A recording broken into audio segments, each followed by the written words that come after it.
ये मेरठ की धरती है और इस धरती को सौभाग्य प्राप्त हुआ कि ऋषि दयानंद स्वयं यहाँ आए और लोगों को एक नई दिशा दी। ये वही धरती है जब आज़ादी का आंदोलन कहीं धूमिल होता दिखाई दे रहा था, या मैं ये कहूँ कि शायद किसी किसी व्यक्ति के दिमाग में ये बात रही होगी कि हम कभी आज़ाद हो सकते हैं, तब वो आज़ादी की चिंगारी इसी धरती से फूटी थी। पर आज जिस चिंगारी की आवश्यकता है, आज जिस बात को लेकर के पूरे देश को प्रकाशित करने की आवश्यकता है, क्या वो चिंगारी भी मेरठ से उठ सकती है? मैं उस संदर्भ में 2-3 बातें कह करके अपनी वाणी को विराम दूंगा। पूज्य स्वामी आर्यवेश जी के साथ मुझे कई बार जो है लगभग 14 से 15 देशों की यात्राएं करने का अवसर मिला, और एक बार यूरोप की यात्रा में हम लोग हॉलैंड में थे। हॉलैंड में जो चीज़ मैंने देखी, उसके बाद मैं कई बार ये सोचता हूँ कि हम किस दिशा में जा रहे हैं और क्या करने की आवश्यकता है। सरकार का भी आजकल एक नारा है, वसुधैव कुटुंबकम, और बड़ी अच्छी बात है। ये नारा ऋषि दयानंद का कहिए, हमारे ऋषियों का कहिए, यदि ये मूर्त रूप लेता है तो बहुत बड़ी बात है।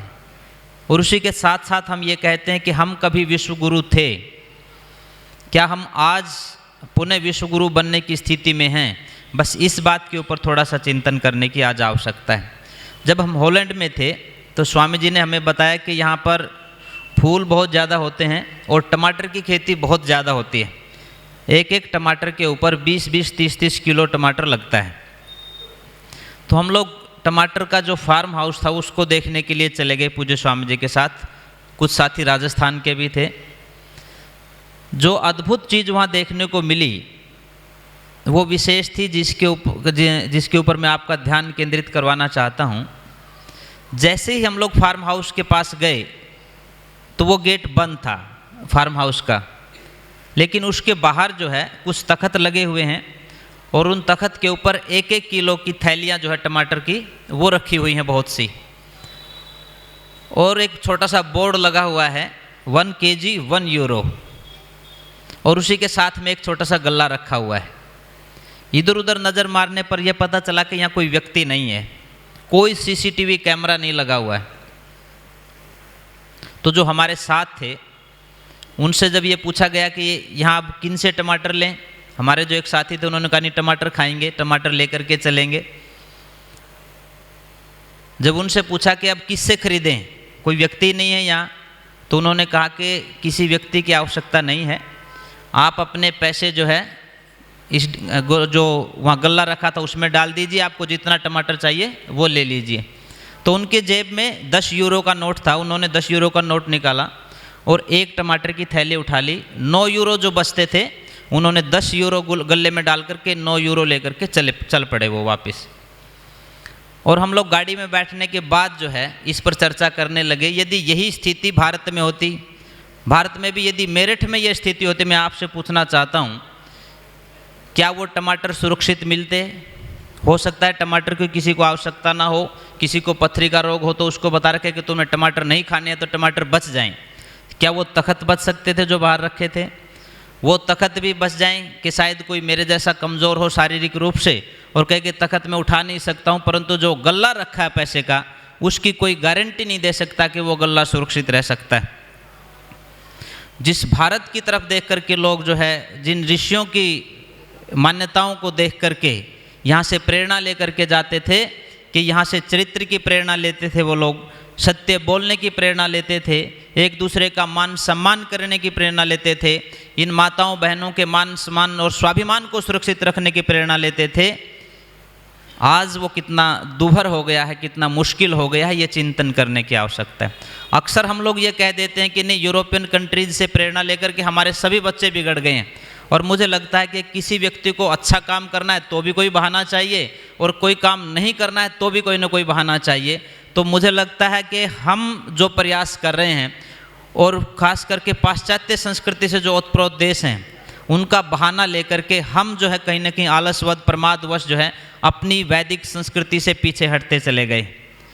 हम ये कहते थे कि नहीं, विदेशों के लोग तो 10 बजे उठते हैं, विदेशों के लोग तो एक दूसरे का सम्मान कम करते हैं, वहाँ तो अर्धनग्नता है। आप आश्चर्य करेंगे मैं कोई आलोचना की दृष्टि से नहीं कह रहा हूँ, समालोचना की दृष्टि से भी और पुनर्मूल्यांकन की दृष्टि से भी ये कह रहा हूँ। आज जितनी ज़्यादा बलात्कार की घटनाएं भारत में होती हैं, विदेशों में नहीं होती इतनी घटनाएं। जिस घर में हम लोग रुके हुए थे, वो व्यक्ति सुबह 5 बजे अपने घर से निकल जाते थे, क्योंकि उनका ऑफिस 7 बजे लगता था। जिनका ऑफिस 7 बजे लगेगा तो ये मान करके चलें कि कम से कम 5 बजे तो वो व्यक्ति उठेगा भी, तैयार भी होगा, कुछ नाश्ता करेगा और फिर अपने ऑफिस के लिए निकलेगा। और अपने यहाँ 10 बजे ऑफिस लगता है तो बहुत से लोग 8:30 बजे उठ करके तैयार होकर के फिर जल्दी जल्दी भागते हैं। जो हमारी संस्कृति थी, जो हमारे सिद्धांत थे, वो विदेशी लोगों ने मानने प्रारंभ कर दिए और हमने अपने सिद्धांतों को छोड़ दिया। इसलिए कहीं ना कहीं लगता है कि आज हम अपने विचारों से हट गए, और उससे भी बड़ी बात है कहीं ना कहीं हम अपने मूल से हट गए। मूल का नाम लेते ही एक तो मूल शंकर याद आते हैं।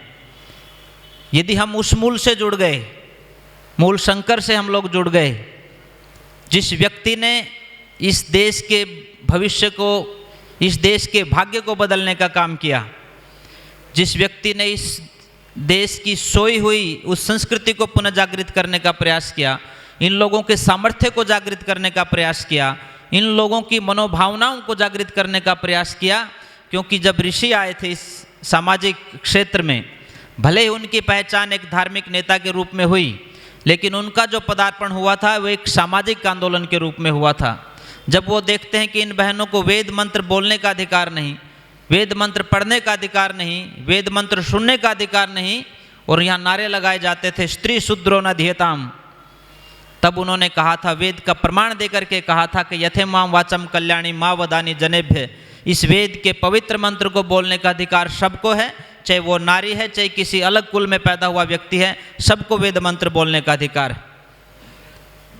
उसके बाद जब इसी समाज के अंदर उन्होंने ये देखा कि आपस के अंदर धर्म के नाम पर यहाँ झगड़े दिखाई देते हैं, ऊंच और नीच के नाम पर यहाँ झगड़े दिखाई देते हैं, गरीब और अमीर के नाम पर यहाँ झगड़े दिखाई देते हैं, भाषा के नाम पर झगड़े दिखाई देते हैं, क्षेत्र के नाम पर झगड़े दिखाई देते हैं, रंग के नाम पर झगड़े दिखाई देते हैं, मर्द और औरत के नाम पर झगड़े दिखाई देते हैं, तो ऋषि ने कहा कि वेदों की ओर लौटना है।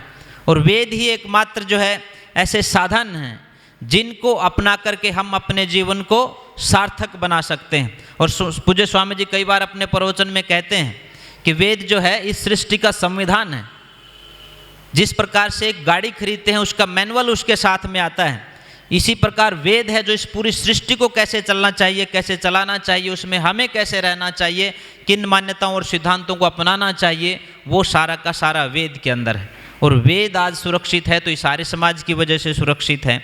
इस आर्य समाज को और ज़्यादा सक्षम करने की आवश्यकता है। 1 मिनट में अपनी बात खत्म कर रहा हूँ। बहुत से लोग कह देते हैं कि ये हिंदू समाज, ये आर्य समाज, ये दोनों अलग अलग हैं। मैं ये मानता हूँ कि ये अलग अलग नहीं हैं। एक बड़ा भाई है जिसको आर्य समाज कहते हैं, दूसरा हिंदू समाज है जिसको आज सुरक्षित करने की आवश्यकता है। और यदि उसको सुरक्षित कोई कर सकता है तो ये आर्य समाज कर सकता है। इसके अलावा दुनिया भर के जो संगठन बने पड़े हैं, किसी में ताकत नहीं जो इस हिंदू समाज को बचा सके, क्योंकि यही आर्य समाज वेद की बात करता है। जब इस हिंदू समाज के ऊपर कोई आक्रमण करता है तो उसकी सुरक्षा के लिए आर्य समाज सामने आकर के खड़ा होता है। लिव इन रिलेशनशिप की बात चलती है और कोर्ट में कोई व्यक्ति ये बात कह देता है क्योंकि Shri Krishna live in relationship में रहते थे, किसी के पास जवाब नहीं बनता। और मैं कहता हूँ कि आर्य समाज का एक पुरोहित ही नहीं, सामान्य से सामान्य कार्यकर्ता जो कोने में बैठ करके आर्य समाज की बातें सुनता है, उसको कोर्ट में ले जा करके खड़ा कर देते तो वो साबित कर देता कि Shri Krishna live in relationship में नहीं रहते थे। उसका राधा के साथ कोई संबंध नहीं था, उसका संबंध तो रुक्मिणी के साथ था। जब ये बातें चलती हैं तो लगता है कि आज आर्य समाज को और ज़्यादा सक्षम करने की आवश्यकता है। और इस हिंदू समाज की भी जिम्मेदारी बनती है कि वो इस आर्य समाज को सुरक्षित रखे, क्योंकि आर्य समाज सुरक्षित रहेगा तो ये वेद सुरक्षित रहेंगे, आर्य समाज सुरक्षित रहेगा तो हमारी प्राचीन वैदिक संस्कृति सुरक्षित रहेगी, सनातन परंपरा सुरक्षित रहेगी, ऋषियों की मान्यताएं सुरक्षित रहेंगी, आपस का भाईचारा सुरक्षित रहेगा, बड़ों का सम्मान सुरक्षित रहेगा। और जिस दिन ये सारी बातें हो जाएंगी तो हम सब मिलकर के बोलेंगे, जो बोले सो अब है वैदिक धर्म की। बहुत बहुत धन्यवाद।